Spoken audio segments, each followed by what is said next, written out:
I'm just with Carmel talking about one of the retreats that we had in 2019 in Thailand. Yoga retreats are so good to have time out, so we'll just hear Carmel's experience of Thailand. Well, when I went to Thailand in 2019, it was an amazing adventure. There was so much beautiful food. There was, actually you meet some really amazing people. Yeah. And you're all there for the same reason, just to have time out, get away from kids, get away from work, responsibilities, family, just mundane crap of life, just getting away, having a fabulous time.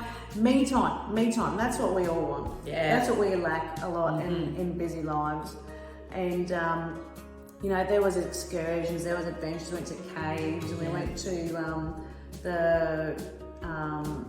the thermal pools and stuff, immersed their bodies in there. That was a great experience as well. Yeah, it sure was. And you can do as much or as little as you like, and it's just fabulous.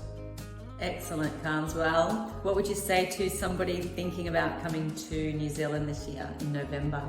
In a sentence, what would you say? Well, November being perfect, you get that little bit of time out before Christmas, Yeah. before the onslaught of Christmas, the big C word.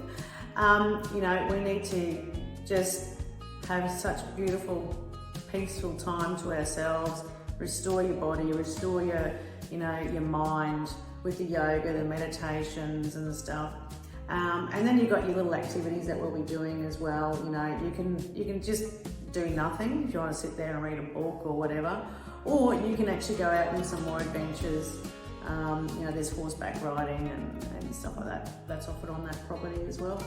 And then there's excursions. We're doing some treks and yeah, it's going to be awesome. It's going to be good. So we have a few spots left. So if you're wanting an adventure in New Zealand in November, then sign up. Thank you. Thanks, Carms, for chatting. Thank you.